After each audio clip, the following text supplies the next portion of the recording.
Good evening, everyone. We are back continuing our Pixar retrospective, and today we are talking about 2004's the Brad Bird directed film, The Incredibles. This is the last video I will be holding up to the camera because I think this was probably one of the last Disney videos / Pixar videos I ever bought. After this, they stopped making videos and we went to DVD, and I never really continued the collection because I was really annoyed that I had all of my videos on my shelf and now all of a sudden it was changing. So yeah, The Incredibles. I went to see this when it came out at the cinema. But even at the time, for some reason, for whatever reason, it never seemed to land with me as much as Toy Story, Bug's Life, Monsters Inc., Finding Nemo, the previous ones that we reviewed. And I don't know why, because I think this film's absolutely excellent. I think it's one of the strongest screenplays out there. It's really pushing the envelope of what Pixar could do, in terms of animation and the action and everything. And I think really in general, it might be one of the strongest superhero films just ever made. If you're just looking at the genre of superhero films, I think it's got to be up there, surely, right? I mean, it never resonated with me either. It was always a bit. I must have seen it 3 times overall, including this. Why do we think that is? Why?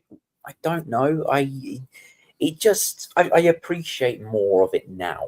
There's bits I appreciate more, jokes that I'm like, but I don't know whether that's because people have quoted it more. Because people did like it. Like when I grew up, people did like it.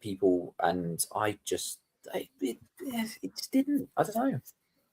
Because I'm trying to think, because I remember seeing this with I think I went with like my mum to see this at the cinema or something, because we used to watch like all of the Disney and the Pixar stuff together, and she also had the same opinion as me. She was just like, yeah, I didn't really connect with that, and I don't know why, because as I say, like the story is very strong, like the character writing, the plot and everything, how it's homaging like 1960s sort of like spy thrillers and sort of probably some like pulpy like magazines from the 60s, like classic era superhero stuff.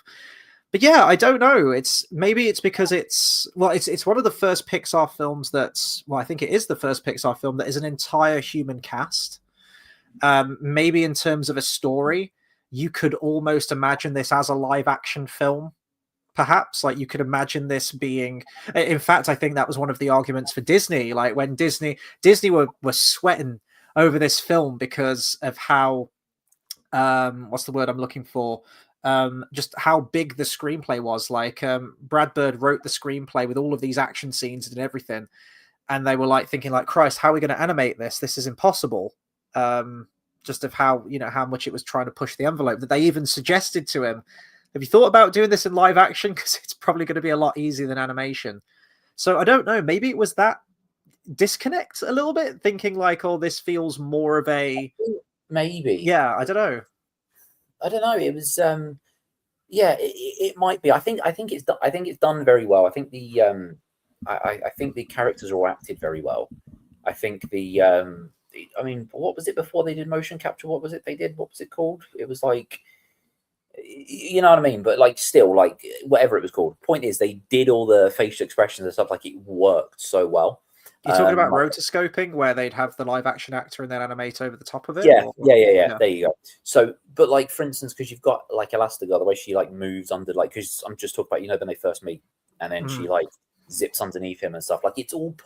I think there's a great performance throughout a lot of the characters. I think it's all very well animated. I mean, we haven't really had a bad one, have we? Like, do you know what I mean? Animation wise, like, they're all well acted. So, it, but, yeah, I don't know. It's one of those, I think I can't really give it faults.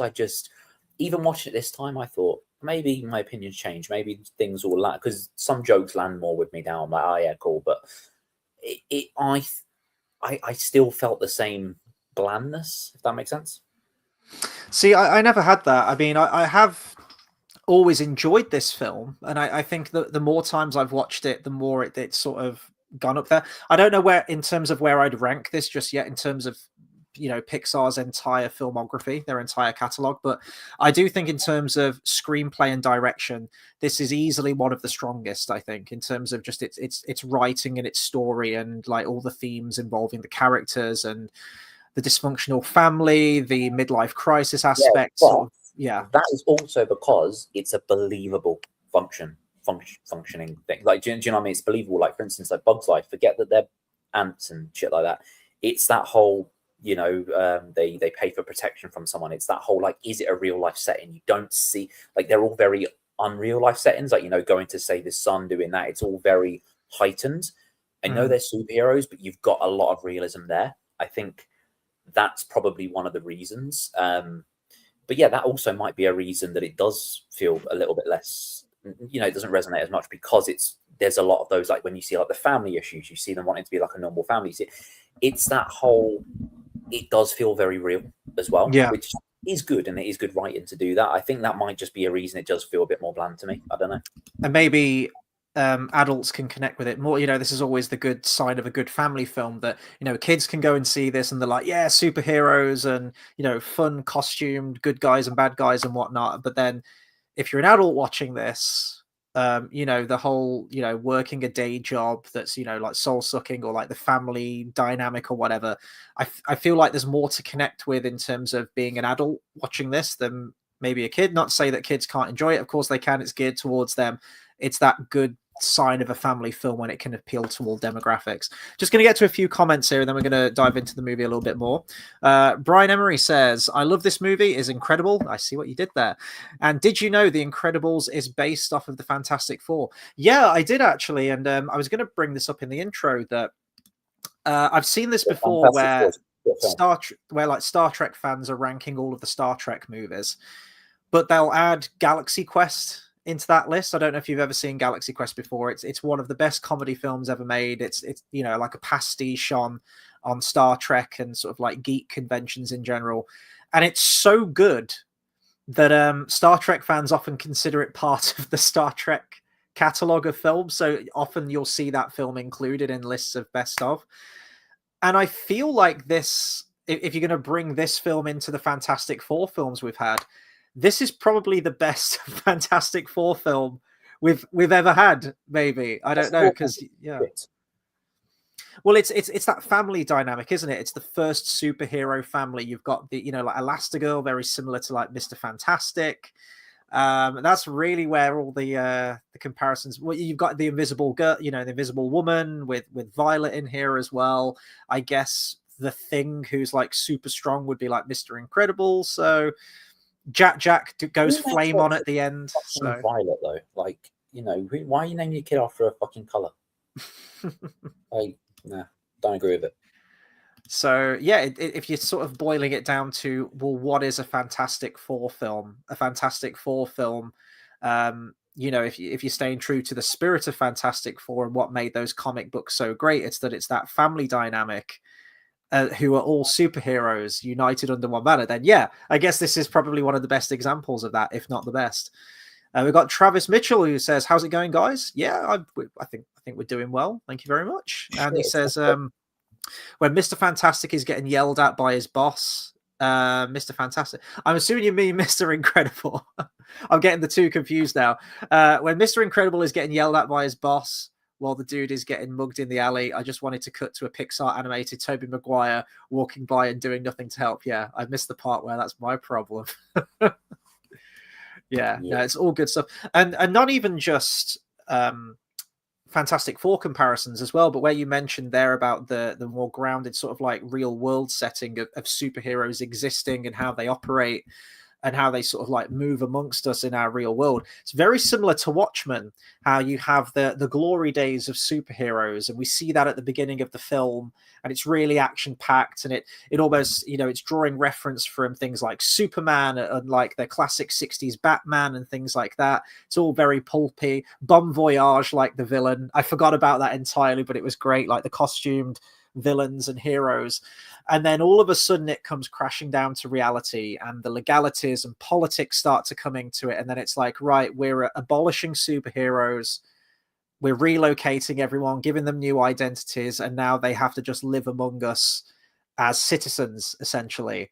And that's kind of some of the themes of, like, the graphic novel of Watchmen. and by extension the movie. So yeah, there's an amalgamation of a bunch of different things in here. I don't know how much of that stuff Brad Bird read up on. I don't think he read loads of comic books from what I've done some reading on. I think he had heard of Watchmen, but I don't know how much of an in-depth knowledge he had of it before writing the screenplay. But yeah, a lot of faith was placed on Brad Bird with this one. This is the first Pixar film that is solely directed by one person. This is written and directed by Brad Bird. Beforehand, on some of the other Pixar films, there's just one name attached, but they did have co-directors on it as well. This was the first one that, this is all Brad Bird. And yeah, I think it's easily one of his strongest films.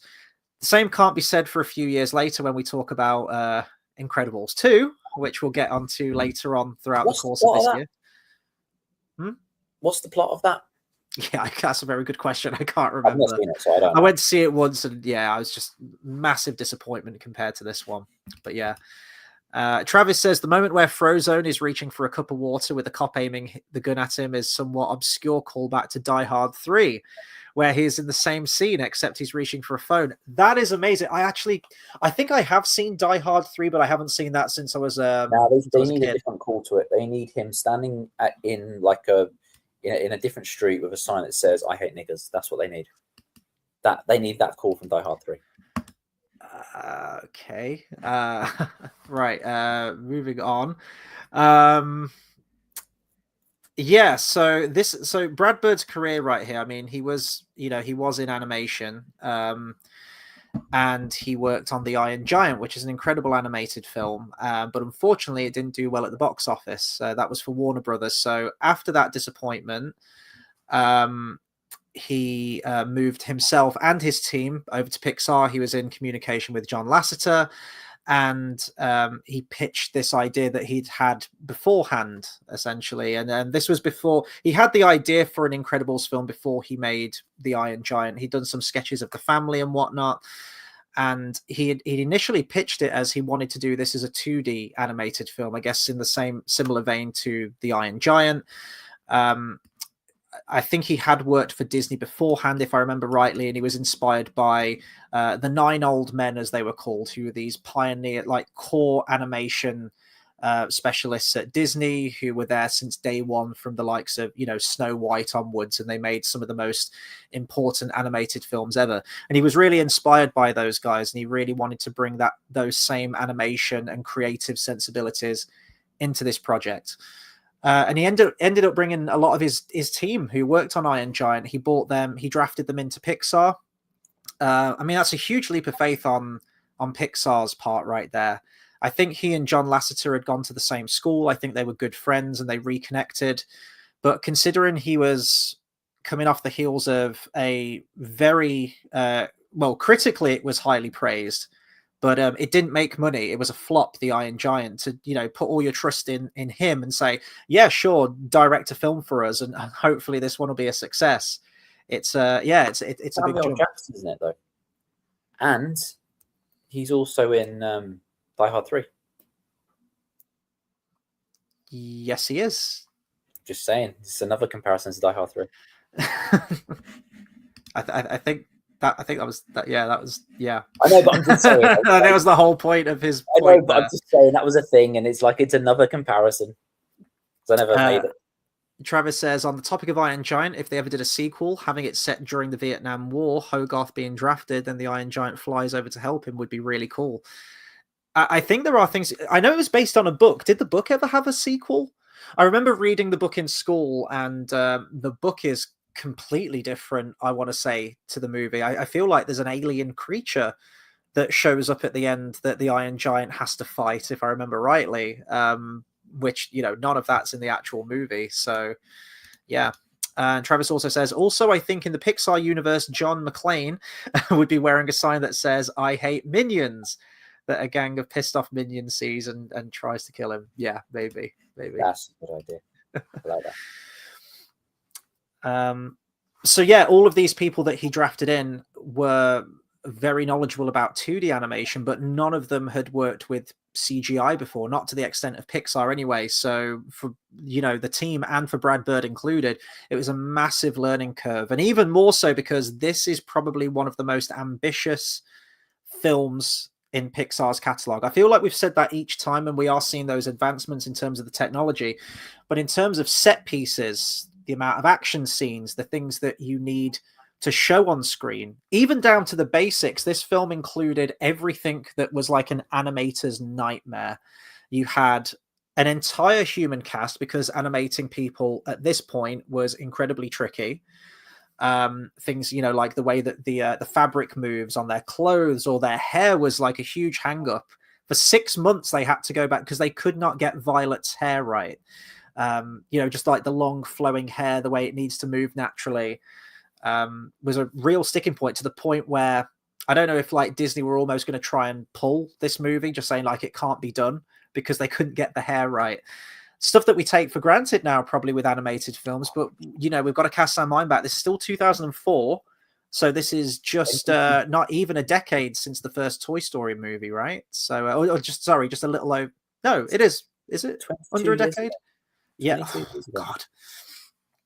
But yeah, so I still feel like it's very much in its infancy here, and we are seeing those advancements from film to film, but they're trying to make things work. Things like explosions, water effects, flowing hair, you know, the action scenes, the camera, everything within this film is like some of the most tricky stuff to do at this point in terms of animation. And Brad Bird was like, look, this is my screenplay. Let's just go and make the impossible happen. And I feel like they were very, very successful in that regard. Yeah, definitely watching like some of the action scenes today, I was just blown away just how fun they are, how fast paced they are, and just how tricky it must have been. So when Dash is running, you get a lot of that. Like, you know, obviously the running scenes, you get a lot of that. You get it when he's running away, like obviously Mr. Incredible's running away at the beginning as well. You know, you get a lot of those sort of things. So like the fast moving, you get like the sea shots. So like, you know, when obviously you see like the boat going in the sea, you get a lot of that. So there's a lot of movement as well. So I think it does flow on. I feel like it's the first time we've seen those kind of shots as well in Pixar. Yeah, definitely. One of the scenes that stuck out for me was the action scene with Dash, where he's fleeing from the like the helicopter pilot things, just how fast paced it is and whatnot. They really did push the envelope with this one, I feel. It doesn't let up, you know. You've got action scenes with the robot as well in the city. You've got all the stuff on the island, and trying to make all of that work with, and trying to discover how to make these things happen. There was, I think it was like a year before they'd even started animation, just trying to work out the story and how things were going to work and what capabilities they had. But they made it all happen. And reading a little bit about the team itself, and talking about how difficult it was going to be. There's a quote here from Brad Bird. This is him speaking to McKinsey Quarterly in 2008. It's 3 paragraphs here. I'm not going to read the whole thing, but he essentially says that The Incredibles was everything that computer-generated animation had trouble doing, and he lists all of those things. And then everyone apparently was saying that, quote, this will take 10 years and cost $500 million to make. How are we possibly going to do this? And Brad Bird essentially said, look, give me all of the animators who are up for the challenge, who are the ones who always like break the rules and want to challenge things and want to push things in a new direction and have all these crazy ideas. Give me all of those guys, because they will be hungry for an opportunity like this to just really hit the ground running and go, right, this is the impossible challenge. How are we going to make this happen? And let's get after it and let's do it, like the real go-getters. And if that's true, if he had all those kind of people on his team, then I think it really paid off, because I do think that, I mean, this film is a success in its own right, but I think that the success of this film and all the things that they were able to develop from this film will springboard them. Maybe not in the next movie, because it's Cars, but definitely in some of the ones later down the line, for sure. So I think it's a really important one in Pixar's filmography. I'd actually say it's probably the second most impressive one in terms of its ambition since the first Toy Story movie. That's not to say that all the ones in between haven't been ambitious. Of course they are. But the first one gets points for it being the first. It had never been done before, all of the naysayers, and getting that film out there. But I think this is probably the next one for me. I think it does do a lot. I wanted to say Finding Nemo because it's all underwater. It's that whole, it pushes it a lot. But this does do a lot more. Because even when you get like the electric ray stuff that they like, do you know what I mean? You see all that and you see the vibrate. Like, I think this does do more overall. To be fair, well, I think just like the story's bigger, isn't it? As we said, I feel like there's just more moving parts to this one that you could almost port it over to like a live action film. There's so many things going on with like all the subplots and all the character work going on in the action. One thing that struck me with this, and this is also down to the incredible, I guess saying that word again, it's the first one that came to mind. The soundtrack, the score for this thing has so much energy and is easily one of the saving graces of this film, in my opinion. Michael Giacchino, one of the best composers in the business currently. You can definitely hear all of his influences in this one, the kind of sound that he was inspired by. They initially wanted... oh God, what's his name? John Barry, who did all the music. Well, didn't do all the music, but did the music to the James Bond films. And you can definitely hear those classic James Bond sounds, like the big brass, like the big in your face sort of like brass riffs and whatnot. They did initially want John Barry to do the music, and in the original teaser trailer, and I do remember this, they had a reorchestrated version of the On Her Majesty's Secret Service theme. And apparently John Barry turned it down because I think they wanted him to essentially recreate the music that he'd already done for like the James Bond films. It wouldn't have had the James Bond theme in there, but they were like, just go after that same sound that you did with that. Yeah. And I don't think he wanted to do that. I don't think he wanted to sort of like tread old ground, which is fair enough. It felt like a very Batman soundtrack. It felt very Batman. Yeah. And that's fun, it's just, it keeps that energy going all the way through. And there are certain moments where I was going, oh, I can hear the James Bondisms in there. There's one where one track in particular, and it's the bit where they're flying the van back at the very end, and Elastigirl's kind of like holding on to the jet and also bracing up the van. It's where they're making their approach back to the city. And that track in particular is very reminiscent of I think it's called The Lecter, or Bond Steals the Lecter from Russia with Love. And it's used in a few of the other James Bond films as well.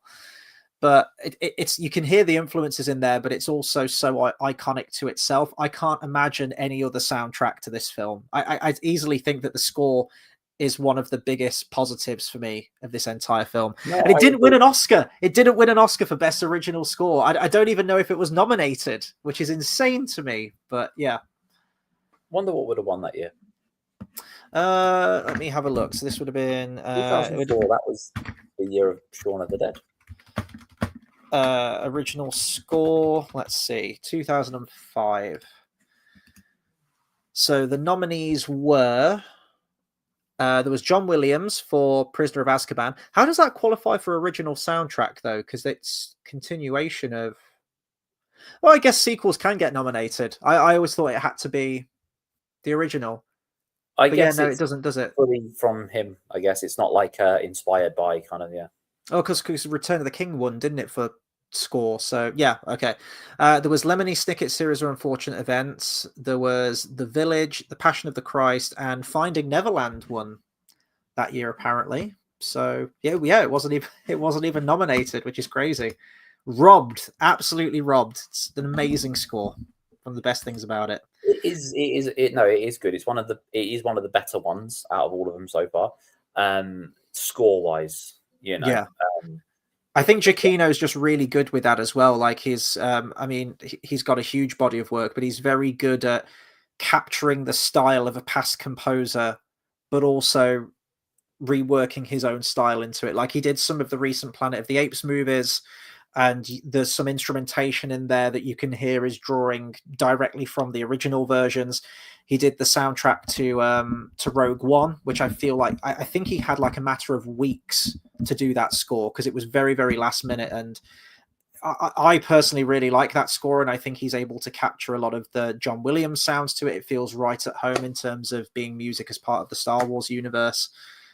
Yeah, he's a great composer, and he will go on to score a lot more of the Pixar films as we go on. But this was his first one, so yeah, good stuff. We've got a few more comments here. Brian Emery says, "Do you think this world would work as a world in Kingdom Hearts?"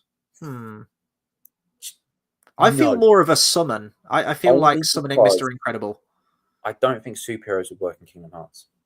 I don't like the idea of it. I think also because we've had Big Hero 6, I think that's good. But then again, because I think it would work because we've had Big Hero 6 that worked as a world. You've got the city. I think it would work. I just personally, but I think the only reason I say no to that is only because I don't like the debate of whether Marvel should be in it. I fucking hate that, and I think that's where I'm coming from. But I hate that because I think it's the stupidest debate because Marvel isn't Disney. It's owned by Disney, but so is The Village technically. So, yeah. Point is, it's a stupid argument, and anyone that says that Marvel should be in Disney and that Marvel should be in Kingdom Hearts is a fucking idiot.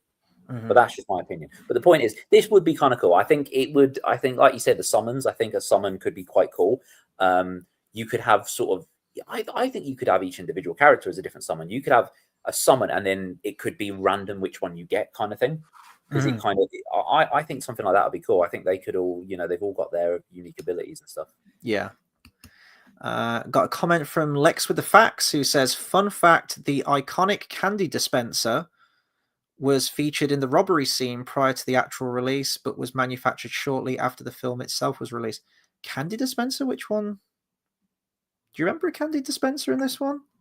The iconic candy dispenser was featured in the robbery scene prior to the actual release, but was manufactured shortly after the film itself was. Google it. Yeah, I'm gonna. And then Bath Time says, "Big up the lads." How's it going, Bath Time? It's been a while. Work has been kicking my ass, but yeah. Have you? Oh, okay. You search that up. I'll keep talking.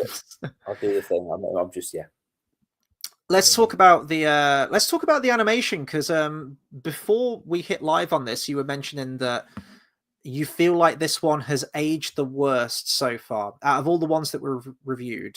I can just find the Pez dispensers. Anyway, it hasn't aged the worst. I wouldn't say aged, but I think the animation is my least favorite so far.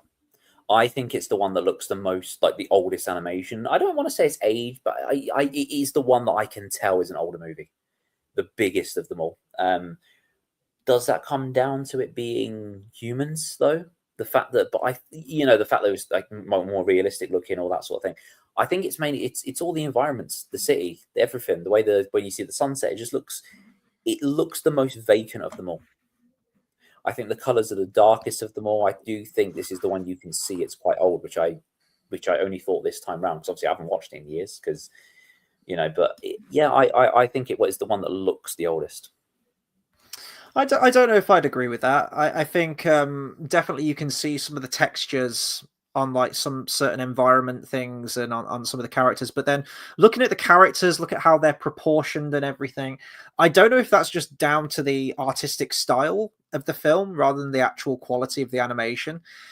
At this point, they're still trying to refine how to create humans. We've definitely seen them progress. If you look at the original Toy Story, I think the original Toy Story is fine, but if you look at the people on that, you can see how far Pixar have come in that regard, and they're getting better. Toy Story 2 was definitely a step up from that. Finding Nemo was still very stylized, but we're getting there, and I feel like this is just the next step in that evolution of animation.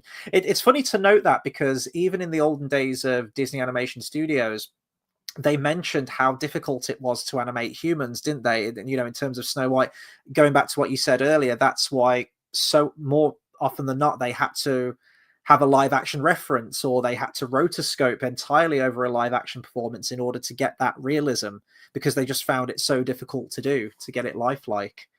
And I guess the same is true of computer animation, however many years after the fact as well.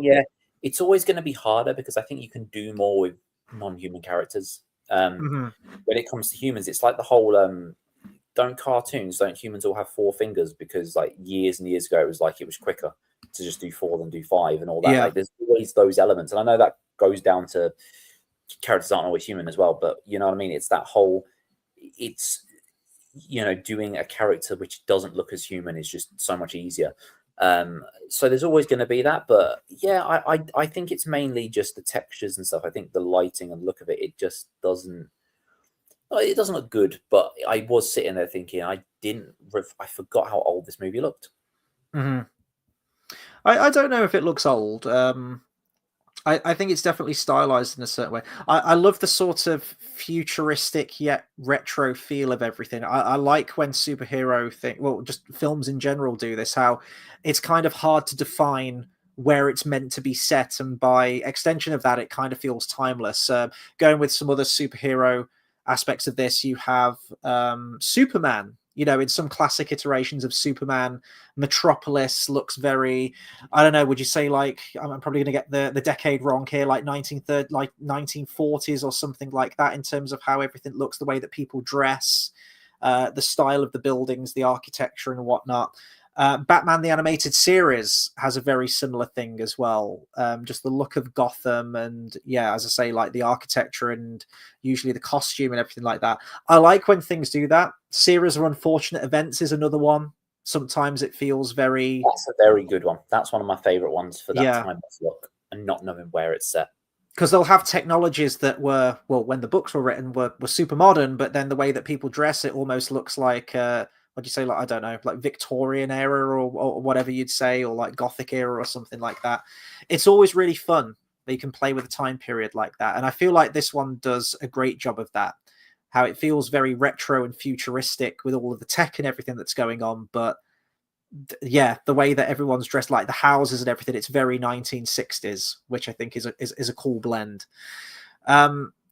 But they did actually push new technologies. They were chasing after realism with this one in terms of the human characters, and they did develop new technologies to get something called subsurface scattering, which is the way that light interacts with things and on a given surface, like the human skin or something like that.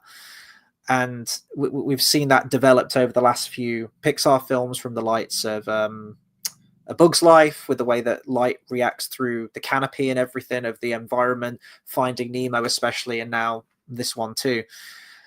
There was a planned sequence for the very end of this film where Jack the baby's transforming into like a whole bunch of different things, and there was going to be one where he turns into goo, and the animators were like, this is going to take us about 2 months or even longer to fully animate like the goo thing. So I think they did have to cut some of those. I do remember a short film about Jack the baby, and I'm guessing that was probably included maybe on the DVD or something like that. I don't know if it was intended to be a deleted scene, but it takes place during the moment where the babysitter's calling Helen, and she's like freaking out on the phone, going like, oh god, Jack's doing some like crazy shit right now. But I remember seeing that as a separate thing that was quite fun. I don't. But I guess they wait for that reveal at the end of the film where we get to see Jack's powers. It's a little bit weird when he transforms into like this little devil gremlin thing. That's, he turns into like a steel like weight at one point, doesn't he? He goes all on fire at one point, and then he just transforms into like Satan or something, like a little imp, which is I think it's supposed to be random, isn't it? Yeah. Non-controllable. Yeah. Let's talk about some of the characters then. Let's look at the family dynamic. Do you have a favorite member of the family in terms of their power or the way that they're characterized in the film? I always liked Dash because he was fast, and I liked being. I was never fast as a kid. I couldn't run. I always liked him because I was just like, that's cool. I'd do that if I could. Yeah, I mean, I have a least favorite. My least favorite is Mr. Incredible. I wasn't really a big fan of him. Yeah, I thought he was quite bland in how he was. He's my least favorite. I really like Mr. Incredible in this, actually. I like that he is this sort of Superman-esque character from the glory days, and then I also used to hate Superman. Like, okay. I used to. I don't now as much. I've read more Superman comics and got into Superman, but I just don't. I've just never really. I don't know. I think because the thing about it's the same with like Superman. Superman when I was younger was very generic. Of he can fly. When I found out like he could shoot lasers of his eyes, that to me was just like, oh, of course he can. Like, it was like, oh, okay, another thing he can do. Like, it was that kind of, and he's got this very similar kind of like, yeah, he just looks very like a basic person that is super powered and is just like, do you know what I mean? That's what he was to me. Brad Bird mentioned this about how he came up with all of the different powers, and there's a quote here from him. I'm just going to read it. It's just a short paragraph, and I think it is really funny how the dynamics of the family and the traditional family values and whatever, the family archetypes sort of come through in their powers. So he says the dad is always expected to be in the family to be strong, so I made him strong. The moms are always pulled in a million different directions, so I made her stretch like taffy. Teenagers, particularly teenage girls, are insecure and defensive, so I made her turn invisible and turn on shields. And 10-year-old boys are hyperactive energy balls. Babies are unrealized potential. And I think when you break it down like that, I think it's absolutely genius how he distributed all the powers between them, because it really works on a character level for them all. Yeah. I always like, the thing I liked about Violet is I like it when, you know, people can go invisible. I think that's quite cool. I always liked that as a kid. You know, so yeah, I like the way like Elastigirl moves and like, do you know what I mean? So like I say, I've got more of a least favorite than a favorite. So yeah, I mean, I like all of the dynamic actually. I really like Mr. Incredible. I like that it's he's going through a midlife crisis. He's, you know, in a soul-sucking job, and just physically, the lighting and everything. Even when we first see him, where he's like so many years later, and they've all been, you know, given new names, a sense of anonymity, and new everyday jobs.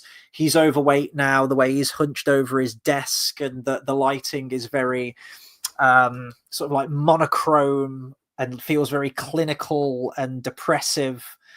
And all the joy and the color has sort of been drained from his life, and you see like his eyes are sunken and everything. I really like seeing that evolution of him, where he goes to that montage as well, where he gets offered this chance to be a superhero again, and we see his, you know, he chases after, you know, he's working out again, he's getting back in shape, he's sort of rekindling the spark with him and his wife, he's being more of a family man. It's yeah, I love stuff like that. Weird watching these, and it's the same sort of thing, because Wreck-It Ralph is a Pixar movie. I don't care that it's a slow movie, Disney classic. Watching these really makes me see how some of them are literally just like, this is just doing a Pixar movie. Like, you know what I mean? Like Wreck-It Ralph should have been, because of the kind of characters that are in it as well. And I'm not just on about the 3D animation. I'm about, look at the kind of characters that are in it. They're video game characters and stuff. Like, that is not a Disney classic. Disney classics don't do that sort of thing. Yeah. Now, I understand it's like, well, you know, there's no rule to say what it can and can't. Like, you know, I get that. But do you get what I mean? Like, watching these again really makes me go, yeah, that was a Pixar movie. Even making me think of Zootopia. Zootopia is very, because, and the reason I thought about it, because, you know, when they go to the sloths and like they're on the other side of the desk and stuff, I was just reminded that when you see him behind the desk, it was like, oh, that reminds me of that shot from then. And it's a very, again, characters that are very similar that should have been in the Pixar universe. And then the other way around for that is when we get to Brave, which is a Pixar film. That was originally intended to be a Disney Animation Studio film, but then Pixar did it. But you watch that and you go, this is a Disney animated classic. It fundamentally, she's even part of the Disney princess line, you know, so it's... That's because she's a girl in Disney. That's all you got to be these days to be a Disney princess. It really pisses me off. Yeah, you used to have to qualify for that, damn it, and now they're just handing it out to anyone. Now it means fuck all. Yeah, so it's really difficult to pick a favorite in the family, because I really like all of them. I do like Elastigirl. I love how this is going to sound very kitsch now, but just like, oh, how strong she is. But I do like how she is that strong matriarch of the family. She is trying to hold the family all together. It's similar to, you know, how he gave her the powers. She's been pulled in a million different directions. And but I like Holly Hunter as well. I think she has a very distinctive, unique voice as well. She commands that presence. So all of the voice acting in this, I think, is really good, and all of them embody their characters tremendously well. But I do really, really like Elastigirl. There was one aspect of the film which, even watching it today, I thought it feels like something was removed or something was changed around there, because it wasn't really developed all that much.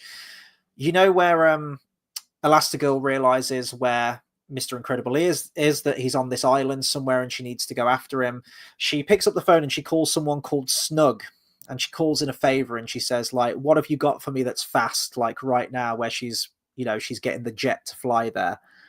I was like, who is this Snug character? It alludes to something from her past, essentially, and then, apparently she's also a pilot. She's flying this jet on her own. Snug was going to accompany her to the island, and then he was actually going to die on the island, because you see her, like, you see some pictures, don't you, on the mantelpiece with her and this Snug character who's this pilot. And yeah, we never actually see him in the film. We hear him on the phone, and that's it. But apparently he was going to actually accompany her to the island. But then I think it was John Lasseter who suggested, well, why don't you just have Elastigirl be the one to fly the jet there? So I guess it adds more to her character. There's there's more lore there, I suppose, in terms of backstory with her character and what she got up to in the glory days. But yeah, I do think it's weird how they almost introduce this character. There's this setup for this pilot character who we then never see. But we haven't spoken about the best character in the whole thing. Syndrome? Edna. Oh, okay. Yes. Yes. That is the greatest character. I agree. I was laughing at every single line today.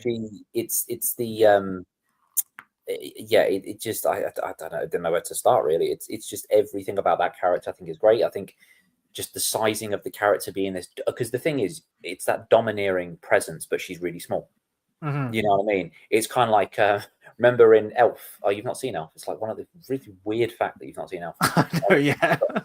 Peter Dinklage is in Elf, right? And he's this domineering character. He's like the boss that walks around. You see him, and you see a small shot of like just his feet moving, and people are just like, "Oh, hi sir," and you see that, and then you see him stood there, and he's this tiny little guy. It's that whole. It's just quite funny, and it's the same with this. I think that's great, and I mean the way she talks, the accent, the way she talks to people as well, like her mannerisms. I think, yeah, she's definitely the best character in the whole thing. Mm-hmm. Have you seen that guy that pretends to be her on like Instagram? That rings a bell. I might have seen one or two. Yeah, perhaps.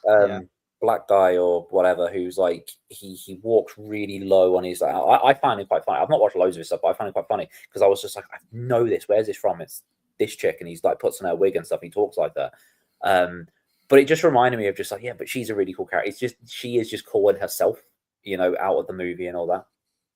Yeah, I was cracking up at every single line today. She's like the Q character, isn't she, from James Bond? Like she comes up with not all the gadgets, but in terms of their outfits and whatnot. Yeah. And I think it's really funny bit of the superhero lore within this film. I was just looking at a list of all like the potential costume designers or like editor-in-chiefs at Vogue or designers who this character could be based on. I mean that's not my world, so I don't know any of that. But I definitely get the impression that there probably is an attempt there to bring in an amalgamation of real life influences into this character that they were maybe inspired by. But it's just the voice. It's the voice and the mannerisms. And Brad Bird, the director and writer, actually voices Edna Mode. It's one of those cases I think we talked about with Finding Nemo last week, where the director was voicing Crush the Turtle. And it was like a placeholder dialogue, but all of the team thought it was a brilliant performance. That said, why don't you just voice Crush in the actual film? And it was the same case with this one, that they thought Brad Bird did like a brilliant voice for Edna Mode. Just the way that she carries herself, and she's like, "Ah, oh, yes, darling." It's like Little Britain, if you remember, like Bubbles DeVere. Yeah. It just always cracks me up. Is how she's on the phone and she's like, "When are you coming to see me?" Okay, I love you, darling. Bye. Okay, I'll see you in an hour. And like she's just she's brilliant. Yeah, it's that it's that whole what's the word? When like it's that woman character who's very like is like takes care of her hair and all that kind of stuff and blah blah blah blah, but isn't this overly attractive blonde whatever, but it's still what I mean, kind of like in Friends, like Joey's agent, she's very sort of that kind of person, but she's not this overly, like she's a little bit older, she's whatever, but it's that whole, I think, because you've got two ends of the spectrum that kind of go together in sense, like say domineering, a small character, someone who takes care of their looks, does that sort of thing, but they're not this like cliche attractive person. It's that thing of just those clashes, which I think is really cool. Mm-hmm. I love one of her opening lines as well. By a man. Yes, yeah. Oh, they wouldn't do that now, would they? Yeah. Or maybe they would. I'm not sure. It's where Mr. Incredible pulls up to edition, you know, to get his new suit, and she's on the intercom and she's just like, "My God, you've gotten fat!" Like just that little quippy line. Yeah, Ed is probably my favorite character. I really love Frozone though, and the reason they cast Samuel Jackson was because Brad Bird was like, he's ice. I want someone with the coolest voice. Get me Samuel Jackson. I knew it was Samuel Jackson, but this time watching it, I knew it was Samuel Jackson, and then but the first time he spoke, he sounded like Eddie Murphy for a bit, and I was like, no, this is Samuel Jackson. What the was I wrong this whole time? But it is him. But for like the first couple of lines, for some reason, he sounded like Eddie Murphy, and I was like, no, this is wrong. Yeah, he's just a brilliant character. The bit at the end, you know, where's my super suit? That's just it's fantastic. I just love those little cutaways to the mundanity of civilian life, where his wife's like, we've been planning this meal for 2 weeks or 2 months or whatever she says. The greater good, I'm the greatest good you ever gonna get. Yeah, he's just great. I love the look of the character as well. I think it's a really cool costume, and yeah, he's just brilliant. Did you ever play the video game of this? There was a PS2 game, and it was almost like it was a sequel to it before they made Incredibles 2. It was called Rise of the Underminer. I did not. Yeah, I think it was. I think you could play as Mr. Incredible and Frozone. I think it was a 2-player game with those 2 characters, and I don't remember much about it. But the Underminer was the main villain. It followed directly on from the ending of the first one. I don't know if it tied in with this movie or if it came out a few years after. Let me just have a look. But yeah, I mean, this is now non-canon because they've done an Incredibles 2, and the Underminer's in that. So, and it's shit apparently. It is. Here we go. The Incredibles: Rise of the Underminer. Oh, it came out the following year, 2005. Yeah, let's just see here. The game features cameo appearances by the rest of the Incredibles, though they are not playable characters and have no speaking lines.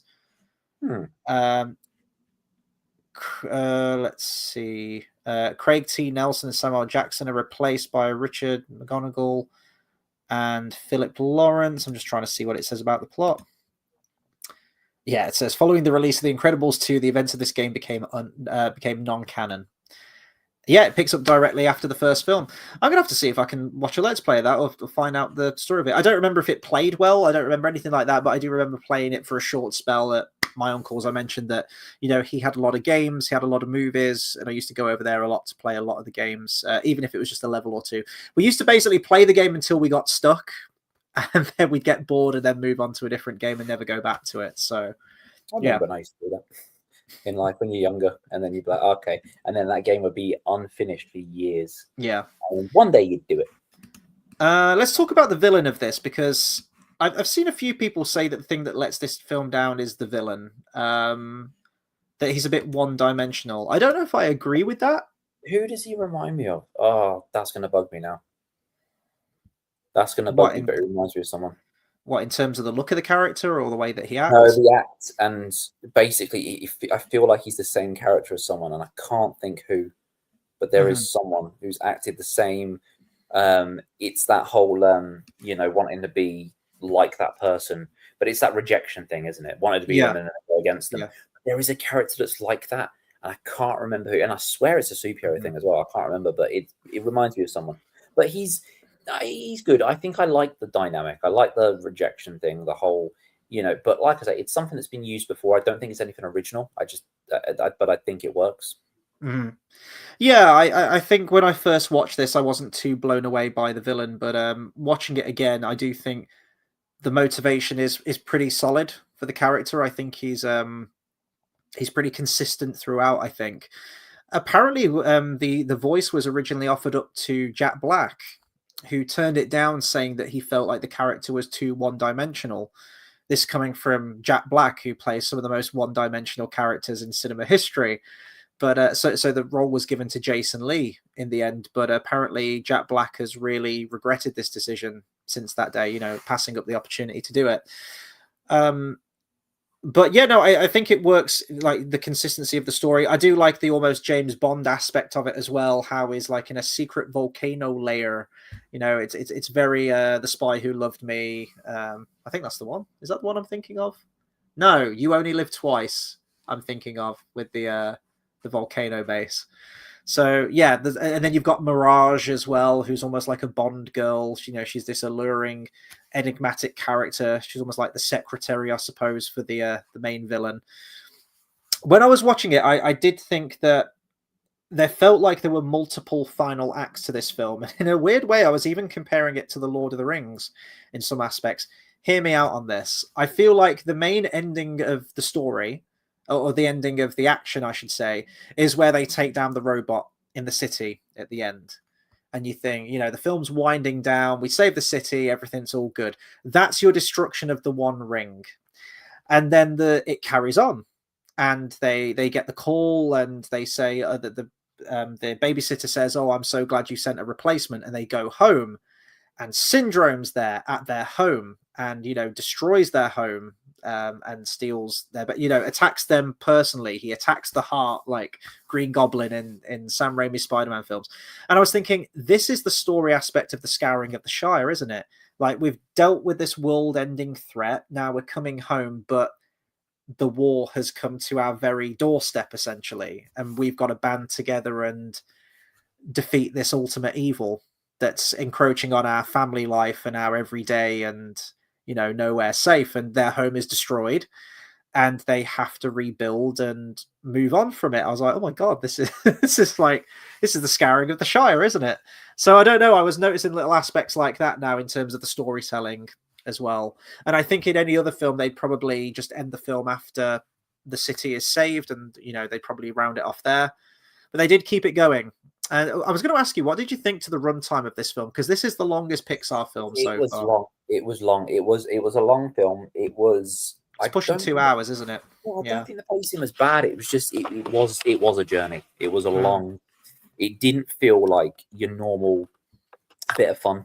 It was more of a. It was. I think it worked. I just think the tone, being a Pixar movie, didn't fully fit the 2 hours. Like, I think it worked. I wouldn't want to see another one like it, is what I'm saying. I'd rather them do that hour and a half sort of thing that they were going for. Usually, it's not like Studio Ghibli where it's like, okay, but the movies have a reason to be that long. Do you know what I mean? Like I say, this one in itself might do, but I don't want to see another one like that, if that makes sense. Mm-hmm. Well, this is a good segue, actually. I was going to bring up this point, and you've set me up beautifully for it. You mentioned Studio Ghibli. So apparently during the production of this film, Hayao Miyazaki, the creator of Studio Ghibli, visited Pixar and saw the story reels, and Brad Bird apparently asked him through an interpreter if the story reels were, quote, American nonsense. If the story reels made any sense, or if they were, quote, just American nonsense. And apparently Miyazaki replied through an interpreter saying, I think it's a very adventurous thing you are trying to do in an American film. And I don't know if that's like a veiled insult, or if he's being genuine there, I don't think it is, though. I don't understand. I don't think it's some big. I don't know. No, it is. It is adventurous in terms of what Pixar or Disney had done before, definitely. Yeah, but I'm on about plot-wise and storyboarding. I'm like, is it? I think it's an incredibly strong screenplay.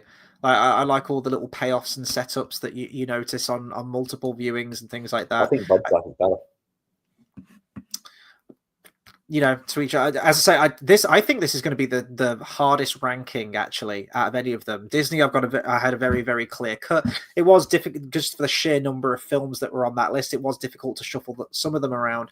Studio Ghibli was relatively easy for me, but that was down to the fact that I've only seen those films once, so it was just like on impulse. This one's going to be really tricky, because if we're reviewing these just in terms of favorites, or in terms of what they did for the company and animation in general, or a little bit of both, I think this one's going to be very, very difficult to qualify once we've done them all, to be honest. Definitely like that top S tier, A tier, B tier kind of area, I think. We're all going to have the ones that we don't like, which we're like, boom, put that straight in F tier. But in terms of the top spots, it's already very, very stiff competition, I think, out of the ones that we've done so far. I know which one's my number one already. I think I know which one that is. I'm pretty sure. Yeah. I don't think this would be as high up as it will be for you, for me. Mm-hmm. Mm-hmm.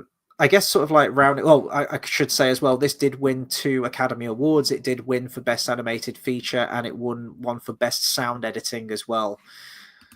But it was nominated for Best Original Screenplay and Sound Mixing as well. But it just won those two.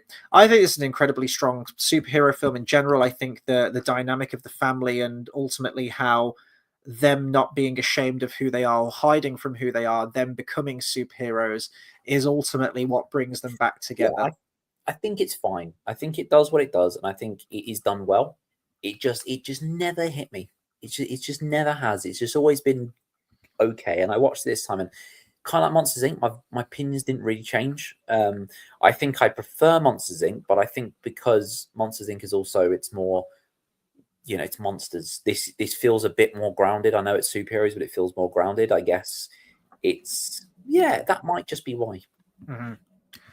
And I know this is sort of jumping the gun a little bit for Incredibles 2 right now, but I think what I felt was one of the biggest missed opportunities, because everyone wanted a sequel to this film, and it even kind of sequel baits you at the end. You know, there's another costumed villain, we're gonna have to take this one out now, and we all probably knew that the Underminer wasn't going to be the main one of the next film, and the video, as I mentioned, like the video game already kind of filled that void anyway.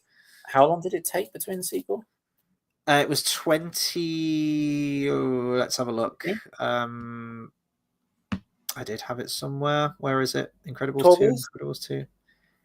It was a while, wasn't it? Here we go. Incredibles 2 came out in 2018. So, years. Yeah, long time. But I do think it was one of those films that a lot of people thought you could absolutely do a sequel for this. Know why. I don't know why, but it was, and it was never one that I cared as much about. Mm-hmm. But I think just in terms of story and where you could take that story was really quite exciting, actually. And there was a lot you could do with it. The nature of superhero films in general, that a lot of them usually do get a sequel. You get a new villain in the mix. You get a new dynamic that changes everything up. You split the party or whatever you have to do. With it being filmed, what did we say, like 14 years later, with it being made 14 years after the fact, and of course the cast has aged up as well. I was really hoping that Pixar would have the balls to age up the characters with in terms of the last time that we saw them, and how that would change the family dynamic, because that is at its center, that is the crux of this film. It's this family dynamic and what makes it work, and all the upheavals and trials and tribulations they have to overcome before, you know, eventually coming together. And I thought, how interesting would it be? How much more interesting would it be than the Incredibles 2 that we got if we had like an aged up Mr. Incredible and Elastigirl, and maybe they were approaching retirement, or maybe they have fully retired now, they've had to. And you could have Dash and Violet, and maybe Jack at this point, who have sort of risen up the ranks, and now they're the leading superheroes. Maybe it's paved the way for other superheroes to come into it, bringing in the thing that Syndrome mentions, where he says, when everyone's super, no one will be. Or maybe because there've been more costumed heroes, maybe there's been more costumed villains that have risen up as well, and the dynamics that you could do with that. Whereabouts is Dash and Violet in their lives now that they're, how old would you say they are, like in their 20s or something at this point, like mid-20s or something? Yeah. There's so much incredible stuff you could do with that. And they were like, no, we're going to do it as a direct sequel. The characters look, you know, sound older, yes, but it's set immediately afterwards. I just thought, you such missed opportunity there. And I mean, we've got an Incredibles 3 on the way. So I'm thinking now, well, you didn't age them up last time, so you're probably going to keep them the same again. Why? We've still got They've just announced Monsters Inc. 3 as well. Well, technically, is it Monsters Inc. 2? It's not Monsters Inc. 3 though, because the other one was a prequel. Yeah, so it doesn't make sense. I mean, you sent me an image earlier of the upcoming roster of Pixar's next few films, and it didn't even have all of them on. Like, it didn't have Monsters 3 on there, but that has been announced. So what have we got? We've got Toy Story 5 this year. There's Incredibles 3. I think there's Coco 2. There's Monsters 3, Incredibles 3, and I think there's one other original film in there. There's nothing original. There's all this, like, we're just trying to revisit to do the same thing, and it no. Well, Disney's the same as well, because we've got one other original coming out, and then after that we've got Frozen 3 and Frozen 4, What else have they announced? There's. I mean, we've just had Zootopia 2. Before that, we had Moana 2. We're probably going to get a Moana 3. With Pixar help, we're probably going to get an Inside Out 3 as well, judging by how much money the second one made. And it's a simple case of math. Like, if you look at the books, the last few original Disney films that were made, or the last few original Pixar films that have been made, they haven't turned a profit. They've either been a complete flop, or they've just been released straight onto streaming. Now, is that because shit writing, or Yes, is that because people's attention spans are so shit and they only do what's familiar? a little from column A, a little from column B. But the sheer point of the fact is that their original films have not been doing well. What has been doing well is IPs, Because is familiar Disney names, hire is people yeah. based on an agenda these days. They don't hire them based on creativity. That is why. And we've seen that bleeding into every aspect now. You know, Star Wars has gone the same. Well, it all stems from Disney, doesn't it? But you know, Disney's gone the same way. Pixar's gone the same way. Star Wars has gone the same way, and it's like, but I mean, this is a bit off topic, but I do think too many things, and this is why I hate AI, is like people are just kind of cutting corners with everything now. Because you saw that, I don't know if you saw the McDonald's AI advert where it was fully AI, and everyone hated it, and their response was, "We're still learning." I'm like, well, how about you just make something rather than go, AI, do this. You know what I mean? Anyway, it's cutting corners. It's literally just going, we want to do this. We don't want to put in the time. We don't want to listen. So people are not creative anymore. People are not, they do not have that. They're not hiring the right people. They're going, this person has an agenda. Do that. Oh, you can use AI. It'll be fine. Like the amount of people that have also said to me in life, like, oh, just put that into AI. I'm like, why would I put that into AI to do?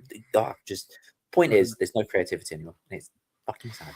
It is sad, and I mean, we do see it when we've done these retrospectives. It's one of the reasons that I love doing these retrospectives. But ultimately, by the end of them, they do become incredibly bittersweet because you see that drop off. But initially, when we read up about them, when we do our research and like the background history of everything.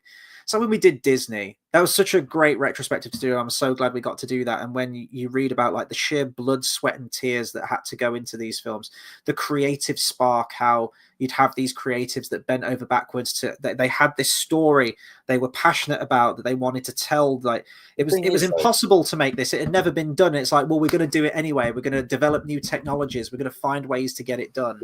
It's sad and it's weird because you see it in all the fucking dystopian films from years ago of the whole, like when in the future someone tries to think for themselves and they're like arrested and you're just like, that is basically it's weird. It's great. But now it's just gone the way, a studio is always going to do what makes money, essentially. And, I'm not even going to harp on sequels completely because even if we look at Pixar's repertoire of films, their filmography. Yeah, you always do what makes money, but to make money as well, you have to, like, how did these things make money? Because of an original idea came about. Like, it's one of those things, like, I get it. You're going to do a sequel thing. You're going to burn, the studio's always going to do that, like you said. They're always going to burn things out because it's like, well, this makes money, let's keep churning until it doesn't, and then they stop. And that's how series always end shit. Like, that's why you've got, I mean, Marvel is kind of a similar thing where it had an end. It had Endgame, it ended, and then they just kept going, and now no one really talks about it. Like, you will get like Sonic the Hedgehog is a kind of a good example. I mean, the 3 movies were really good, but because they're really good, they're pumping them out again and again and again. And one day you're going to get to Sonic 6, which is going to get overwhelmingly negative reviews, and people are just going to be like, yeah, just watch the first 3, it'll be fine. All those series that do that. But the point is, to get to that stage, you have to create something, you have to do something. And the annoying thing is we're just not seeing that because it's just about money, and it's like, just take a step back, do that as well, and we're just not seeing it, and it's quite sad, and that's why it's hard to see what retrospective to do, because you're just like, that drops off, that drops off, and it's just really, and yeah. I mean, I think when you are creating such classics, like the Disney animation or Pixar in general, eventually over time it is almost impossible to stay level with those upper echelons. But say that it's true, but like I say, you can't not do it until you if you can only fail if you don't try. Yeah, no, exactly. Yeah, that's the thing when people are just not trying, and that's the sad thing. I mean, like, I get it. It's all about making money, and I get it. In 2026, when it's so far, movies have been around for so long, it becomes more like oh, I've seen that been done. I've seen like I get all those things, but it is a kind of thing where it's just like it's rare to find something that goes, you know what, this has done everything. It feels fresh. It's not just like, oh yeah, it's like Star Wars Episode 7. It's not like, oh yeah, it's quite good, but it's like, yeah, but that's because it's literally just doing it forwarded. That's why it's cool. Mm. That's why it's interesting. It's very rare you get something fresh. Yeah. I mean, we are in the age of sequels and live action remakes at the moment. This year, I keep forgetting, we've got live action Moana coming out. And it just looks like with how much CGI is in there, it just looks like the animated one, but with like this awkwardly comped in live action actress playing playing Moana. And it's just, what We've are got we Lilo doing and with Stitch 2. it? Made over $1 billion. How to Train Your Dragon from DreamWorks made a lot of money as well. They've given the green light to the sequel on that one as well.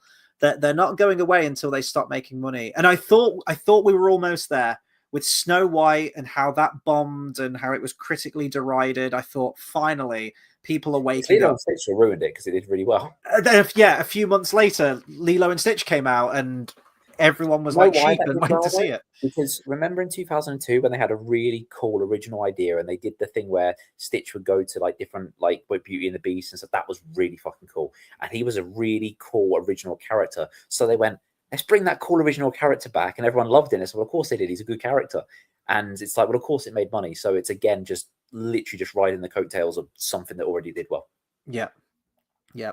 And would I love an Incredibles 3 that's got an amazing story and, is up there in terms of quality as the first one? Absolutely. But Incredibles 2 has really left a bad taste in my mouth. And it's just, We I need a don't know. podcast I don't know what first. we're trying to say with this anymore. I don't know what we're trying to do with this anymore. We need Yeah. Dog's Life 2. That's what we need. No. What we just say? We're in the age of No, I we want know. But what originality. I'm Stop saying is, doing if you're going sequels. to do a 2 of something, what I'm saying is, fine. I'd revisit that world. If you're gonna do a sequel of anything, is what I'm saying. I am amazed that we've never had one because, as we said, like That's what I'm it did saying. very Like, well.